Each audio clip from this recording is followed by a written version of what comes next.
Halo, Assalamualaikum warahmatullahi wabarakatuh. Salam sehat. Alhamdulillah, pada kesempatan kali ini saya Salahuddin selaku dosen pengampu mata kuliah Sistem Informasi Manajemen. Pada pertemuan yang pertama ini akan memberikan penjelasan tentang sistem informasi dalam bisnis global saat ini. Nah, di mana sumber utama kita dari buku yang sudah saya share di aplikasi LMS, dalam hal ini Bell Borneo e-Learning.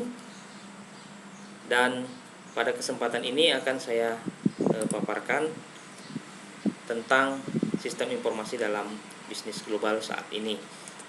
Adapun tujuan pembelajarannya dalam mata kuliah sistem informasi manajemen pada pertemuan pertama ini adalah yang pertama menjelaskan mengapa sistem informasi sangat penting dalam bisnis saat ini, kemudian mengidentifikasi sistem informasi dan perspektif teknis dan bisnis, kemudian mengidentifikasi dan menjelaskan 3 dimensi sistem informasi, kemudian menilai aset pelengkap yang diperlukan bagi teknologi informasi untuk memberikan nilai bagi bisnis, kemudian mengidentifikasi dan menjelaskan pendekatan kontemporer untuk mempelajari sistem informasi dan membedakan antara literasi komputer dan literasi sistem informasi. Nah, pada pengantar materi ini ada sebuah kasus, yaitu sistem pintar dan cara kerja cerdas bantu Toyota jadi nomor 1 gitu ya. Oke, jadi di sini masalahnya apa? Masalahnya persaingan yang sulit dan pelanggan yang menuntut. Nah, jadi dalam perusahaan, khususnya dalam otomotif ya, kita ketahui bersama itu persaingan sangat ketat. Jadi bukan hanya Toyota, itu ada banyak sekali perusahaan-perusahaan mobil besar lainnya yang juga bersaing gitu ya, yang ingin bersaing menjadi yang nomor 1. Oke, jadi itu masalah yang timbul. Oke, banyak persaingan, kemudian pelanggan yang banyak yang menuntut dari hasil pelayanan yang sudah diberikan. Nah, solusinya apa? Solusinya adalah dari Toyota ini adalah mendesain ulang proses pesanan dan produksi, mengurangi biaya, meningkatkan pendapatan dan meningkatkan layanan pelanggan. Dengan cara apa? Ya, dengan sistem informasi, yaitu menggunakan Oracle E-Business Suite. Nah, di mana hal ini memungkinkan untuk membangun mobil untuk memesan dan memperkirakan permintaan dan persyaratan produksi secara lebih akurat. Kemudian menunjukkan peran informasi teknologi dalam menganalisis tren pasar dan memantau kualitas, efisiensi dan biaya. Nah, di mana dalam aplikasi ini juga, sistem informasi ini juga menggambarkan landscape perusahaan digital yang muncul, di mana bisnis dapat menggunakan alat untuk menganalisis data-data yang penting. Nah, sehingga sistem pintar dan cara kerja yang cerdas itu membantu perusahaan Toyota menjadi yang terdepan. Nah, oke. Peran sistem informasi dalam bisnis saat ini itu adalah sesuai tujuan dari pembelajaran kita, bagaimana sistem informasi mengubah bisnis. Nah, ini yang pertama, peningkatan investasi teknologi. Nah, saat ini peningkatan investasi di bidang teknologi itu berkembang dengan pesat. Kemudian meningkatkan respon terhadap tuntutan pelanggan. Nah, ini mengadopsi dari ekonomi FedEx. Kemudian saat ini sistem informasi itu lebih banyak karena saat ini lebih bergeser di media. Nah, kemudian mengiklankan undang-undang keamanan dan akuntansi federal yang baru. Nah, apa saja peluang globalisasi? Kemudian kita ketahui bersama bahwa internet telah secara drastis mengurangi biaya operasi dalam skala global. Artinya skala global ini dalam skala yang luas. Semua saat ini sudah hampir perusahaan-perusahaan itu menggunakan yang namanya internet gitu ya. Nah, ini kita lihat tadi bahwa investasi teknologi informasi itu perkembangannya dari tahun ke tahun itu meningkat tajam gitu ya. Oke. Kemudian apalagi di perusahaan yang muncul dan sepenuhnya digital. Nah, ini banyak muncul perusahaan-perusahaan yang sepenuhnya digital gitu ya. Hubungan bisnis yang signifikan diaktifkan dan dimediasi secara digital. Proses bisnis inti dicapai melalui jaringan digital, kemudian aset perusahaan utama dikelola secara digital. Nah, kita lihat saat ini salah satunya yang semuanya menggunakan digital, proses digital itu contohnya dalam kehidupan sehari-hari adalah aplikasi Gojek gitu ya, aplikasi Grab. Nah, itu semua hubungan bisnis yang signifikan diaktifkan dan dimediasi secara digital gitu ya. Nah, oke, jadi itu mulai bermunculan banyak bisnis yang berbasiskan digital gitu ya. Oke, kemudian perusahaan digital menawarkan fleksibilitas yang lebih besar dalam organisasi dan manajemen. Efeknya apa? Ya, pergeseran waktu, jadi tidak terbatas oleh waktu lagi, dan pergeseran ruang tidak terbatas oleh tempat lagi gitu ya. Jadi tidak dibatasi gitu ya. Nah, kemudian peran sistem informasi dalam bisnis saat ini juga meningkatnya interdependensi antara kemampuan untuk menggunakan teknologi informasi dan kemampuan untuk menerapkan strategi perusahaan dan mencapai tujuan dalam sebuah perusahaan. Kemudian perannya lagi adalah perusahaan bisnis berinvestasi besar dalam sistem informasi untuk mencapai 6 tujuan bisnis yang strategis. Jadi ada 6 poin utama dalam mencapai tujuan bisnis. Yang pertama itu adalah keunggulan operasional. Kemudian yang kedua adalah produk, layanan, dan model bisnis baru. Yang ketiga adalah keintiman pelanggan dan pemasok. Yang keempat adalah meningkatkan pengambilan keputusan. Yang kelima adalah kompetitif maksudnya. Dan yang keenam adalah kemampuan bertahan. Nah, jadi 6 tujuan bisnis yang strategis ini akan kita jabarkan lebih jauh pada slide-slide berikutnya. Yang pertama adalah keunggulan operasional. Nah, dalam keunggulan operasional ini apa saja? Yaitu yang satu adalah peningkatan efisiensi untuk mencapai profitabilitas yang lebih tinggi. Dua, sistem informasi, teknologi, alat penting dalam mencapai efisiensi dan produktivitas yang lebih besar. Tiga, misalnya sistem retail link Walmart menghubungkan pemasok ke toko untuk sistem pengisian yang unggul. Nah, ini contoh yang ada di Amerika. Walmart ini kurang lebih jika kita lihat itu sama seperti di Matahari atau di Ramayana dan lain sebagainya gitu ya, menghubungkan pemasok ke toko untuk sistem pengisian yang lebih unggul. Kemudian yang kedua adalah produk layanan dan model bisnis baru. Nah, model bisnis di sini itu menjelaskan bagaimana perusahaan memproduksi, memberikan dan menjual produk atau layanan untuk menciptakan kekayaan. Nah, tentunya secara daring gitu ya. Kemudian sistem informasi dan teknologi, alat utama yang memungkinkan untuk produk, layanan, model bisnis baru. Nah, ini contohnya itu adalah saat ini kita tahu iPod, Apple, iTunes, kemudian penyewaan DVD berbasis internet di situs Netflix. Nah, itu model-model bisnis baru ya. Oke. Kemudian keintiman pelanggan dan pemasok. Nah, ini keintiman pelanggan dan pemasok, bahwa melayani pelanggan dengan baik menyebabkan itu pelanggan dapat kembali kepada si penjual gitu ya, yang meningkatkan pendapatan dan keuntungan. Nah, contohnya misalnya hotel kelas atas menggunakan komputer untuk melacak preferensi pelanggan dan digunakan untuk memantau dan menyesuaikan lingkungan. Nah, banyak sekali saat ini kita lihat aplikasi-aplikasinya gitu ya. Oke. Kemudian keintiman dengan pemasok memungkinkan mereka untuk memberikan input penting yang menurunkan biaya. Misalnya sistem informasi JCVNI yang menghubungkan catatan penjualan ke produsen kontrak gitu ya. Nah, ini contoh perusahaan yang ada di Amerika gitu ya.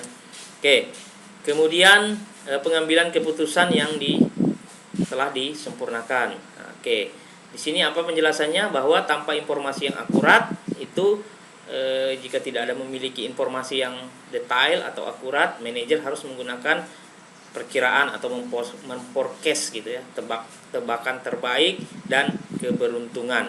Nah, mengakibatkan apa? Mengakibatkan bisa berdampak pada kelebihan produksi, kekurangan produksi barang dan jasa, kehilangan alokasi sumber daya, dan waktu respons terhadap pelanggan yang lebih buruk gitu ya.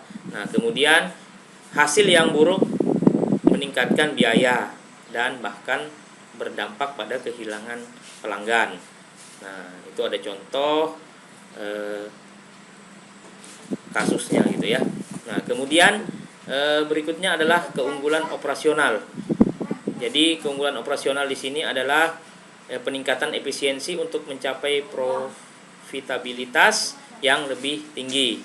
Kemudian produk, layanan dan model bisnis baru itu saat ini hampir semua diaktifkan oleh teknologi. Kemudian keintiman pelanggan dan pemasok itu melayani pelanggan, meningkatkan pendapatan dan keuntungan. Kemudian komunikasi yang lebih baik dengan pemasok, itu dapat menurunkan biaya seperti penjelasan di slide sebelumnya.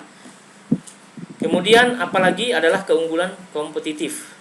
Keunggulan kompetitif itu dapat berdampak pada memberikan kerja yang lebih baik, pengisian daya lebih sedikit untuk produk unggulan, menanggapi pelanggan dan pemasok secara real time. Kemudian sering dicapai ketika perusahaan mencapai salah satu dari 4 keuntungan pertama. Nah, ini ada contoh-contohnya, misalnya perusahaan Dell. Dell ini adalah perusahaan yang bergerak di bidang pengadaan komputer, server gitu ya. Oke. Probabilitas yang konsisten selama 25 tahun, Dell tetap menjadi salah satu produsen PC, personal komputer yang paling efisien di dunia. Oke. Tetapi Dell telah kehilangan beberapa keuntungan ya untuk pengikut atau dengan metode-metode yang dilakukan oleh HP gitu ya, yang saat ini juga mulai bersaing dengan Dell gitu ya. Nah, itu ada keunggulan kompetitif di situ gitu ya. Nah, oke.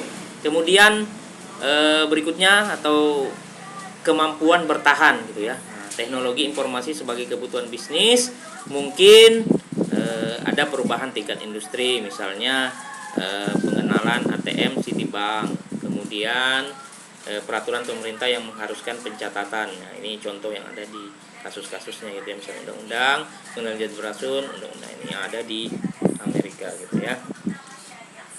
Nah, ini masih di peran sistem informasi dalam bisnis saat ini, itu ada interdependensi antara organisasi dan teknologi informasi gitu ya. Ya, ada interdependensi yang berkembang antara sistem informasi perusahaan dan kemampuan bisnisnya. Nah, perubahan strategi, aturan dan proses semakin membutuhkan perubahan dalam perangkat keras, perangkat lunak, database dan telekomunikasi.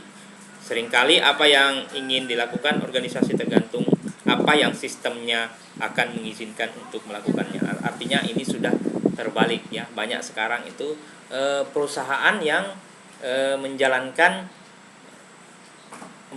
sistem itu dengan mengikuti sistem yang dibuatnya sendiri gitu ya. Dalam hal ini software itu bisnis strategiknya ya, dalam hal ini yang dipengaruhi oleh software di sana, baik itu hardware, data manajemen dan telekomunikasinya gitu ya. Oke, jadi seperti itu. Kemudian perspektif tentang sistem informasi. Nah, perspektif tentang sistem informasi. Apa sih sistem informasi itu? Nah, lebih jauh bahwa sistem informasi itu bisa dikatakan kumpulan komponen yang saling terkait. Nah, itu ya, poin pertama adalah komponen-komponen yang saling terkait. Kemudian mengumpulkan, memproses, menyimpan dan mendistribusikan informasi. Kemudian sistem informasi juga mendukung pengambilan keputusan, koordinasi dan kontrol. Nah, itu ya poin-poin penting dalam sistem informasi.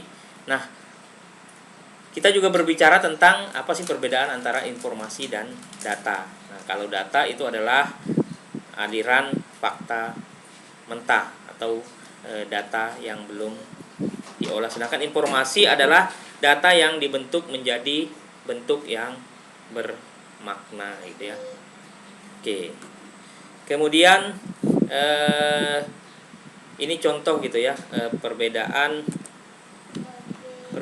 antara, baik, ini adalah contoh perbedaan antara data dan informasi. Nah, kalau kita lihat data mentah dari counter checkout supermarket itu dapat diproses dan diatur untuk menghasilkan informasi yang bermakna seperti total penjualan, unit deterjen hidangan atau total pendapatan penjualan dari deterjen hidangan untuk toko atau wilayah penjualan tertentu. Jadi ini data ini belum diolah gitu ya, belum diolah, kita masih belum bisa memahami. Tapi setelah diolah, data itu diolah dengan sistem informasi sehingga diperoleh informasi yang valid sehingga mudah untuk dipahami gitu ya. Ya, jadi seperti itu. Oke. Jadi secara umum sistem informasi itu ada 3 kegiatan utama di dalamnya ya, yang sehingga menghasilkan kebutuhan informasi organisasi. Yang pertama itu adalah input atau menangkap data mentah dari organisasi atau lingkungan eksternal ya, lingkungan yang ada di luar. Kemudian memproses atau mengkonversi data mentah menjadi bentuk yang bermakna, dan output yang dihasilkan atau mentransfer informasi yang diproses ke orang atau aktivitas yang menggunakannya sehingga mudah untuk dipahami atau digunakan gitu ya. Nah, umpan balik yang tentang perspektif tentang sistem informasi ini adalah output dikembalikan ke anggota organisasi yang sesuai untuk membantu mengevaluasi atau memperbaiki tahapan input. Artinya ini akan berlangsung, siklusnya akan berulang gitu ya. Nah, output itu diperbaiki lagi sehingga nanti ada input yang lebih bagus lagi sehingga kedepannya akan semakin baik gitu ya. Nah, oke. Kemudian perspektif tentang sistem informasi ada juga istilah dengan program komputer atau komputer atau versus sistem informasi. Jadi komputer dan perangkat lunak adalah fondasi teknis dan alat. Nah, jadi mirip dengan bahan dan alat yang digunakan untuk membangun rumah. Jadi itu fondasi utamanya gitu ya. Nah, ini adalah fungsi dari sistem informasi gitu ya. Sistem informasi berisi informasi tentang organisasi dan lingkungan sekitarnya. Nah, tadi sudah dijelaskan 3 aktivitas dasarnya, ada input, ada proses, dan ada output ya, menghasilkan kebutuhan organisasi informasi. Kemudian umpan balik dikembalikan ke orang atau aktivitas yang sesuai dengan organisasi, yaitu untuk mengevaluasi dan menyempurnakan input yang sudah dimasukkannya tadi ya. Nah, sehingga pelaku lingkungan seperti pelanggan, pemasok, pesaing, pemegang saham, dan badan pengawas berinteraksi dengan organisasi dan sistem informasinya. Artinya ini sangat memudahkan gitu ya, sangat mempermudah dalam pelaksanaan menjalankan suatu fungsi dari organisasi gitu ya. Oke. Nah, jadi sistem informasi itu sebenarnya lebih dari komputer gitu ya. Ya, jadi di sini di dalamnya itu ada menggunakan sistem informasi secara efektif membutuhkan pemahaman tentang organisasi. Jadi bukan hanya tentang komputer, tapi juga tentang organisasi, manajemen, dan teknologi informasi yang membentuk sistem. Nah, sistem informasi menciptakan nilai bagi perusahaan sebagai solusi organisasi dan manajemen untuk tantangan yang ditimbulkan oleh lingkungan. Nah, ini gitu ya gambaran umumnya sistem informasi. Ada teknologi, ada manajemen, dan ada organisasi itu sendiri gitu ya.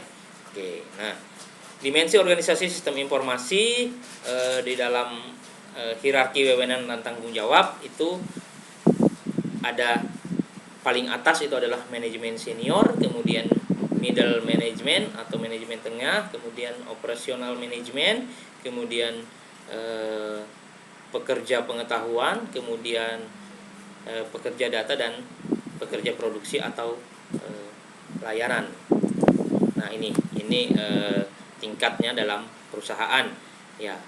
Kalau kita gambarkan secara piramida ya, yang menempati posisi paling puncak itu adalah senior management, di mana di bawahnya yang paling bawah itu adalah middle management. Maksudnya yang di tengah adalah middle management, itu yang terdiri dari pekerja pengetahuan gitu ya, dan kemudian ada operasional manajemen, itu ada pekerja data dan produksi gitu ya. Nah, ini.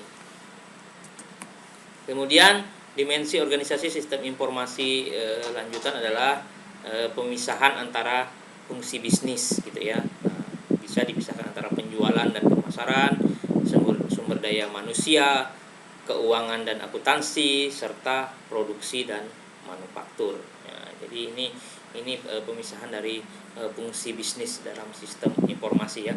Nah, kalau penjualan dan pemasaran lebih ke pemasaran gitu ya. Ada aspek sumber daya manusianya, aspek keuangan, dan aspek produksi dan manufaktur atau operasional gitu ya. Nah, oke. Kemudian proses bisnisnya juga unik, tidak sama antara yang satu dengan yang organisasi yang satu dengan organisasi yang lain. Kemudian juga budaya bisnis yang unik ya, tidak sama juga budaya bisnis organisasi satu atau perusahaan yang satu dengan yang lain. Kemudian juga di dalamnya ada politik organisasi gitu ya. Nah, berikutnya adalah dimensi manajemen sistem informasi. Saat ini manajer menetapkan strategi organisasi untuk menanggapi tantangan bisnis. Selain itu, manajer harus bertindak kreatif seperti pembuatan produk dan layanan bisnis baru, dan sekali membuat ulang atau mengatur ulang apa yang ada di dalam organisasinya gitu ya. Oke. Dimensi teknologi sistem informasi itu ada piranti keras dan piranti lunak atau hardware dan software komputer, kemudian teknologi manajemen data, teknologi jaringan dan telekomunikasi seperti jaringan internet, intranet, extranet, dan WWW atau World Wide Web gitu ya. Kemudian ada infrastruktur teknologi informasi yang menyediakan platform yang dibangun dengan sistem. Oke. Nah, kemudian perspektif bisnis tentang sistem informasi. Di sini sistem informasi adalah instrumen untuk menciptakan nilai. Investasi dalam teknologi informasi akan menghasilkan pengembalian yang unggul. Di antaranya adalah produktivitas meningkat, pendapatan meningkat, posisi strategis jangka panjang yang unggul. Nah, rantai nilai informasi bisnis, rantai nilainya adalah data mentah diperoleh dan ditransformasikan melalui tahapan yang menambah nilai informasi tersebut.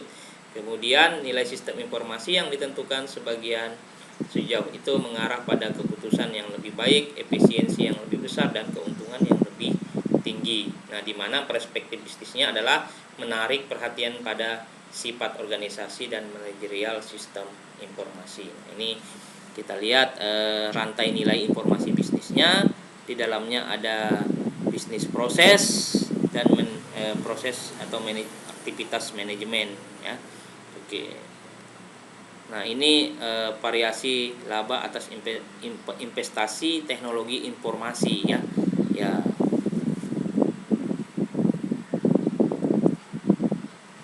Kemudian berinvestasi dalam teknologi informasi tidak menjamin, ini berdasarkan data.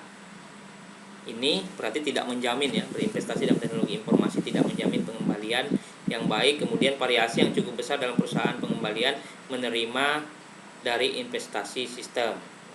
Oke, apa saja faktornya? Mengadopsi model bisnis yang tepat, berinvestasi dalam aset pelengkap atau model organisasi dan manajemen. Apa saja aset pelengkapnya?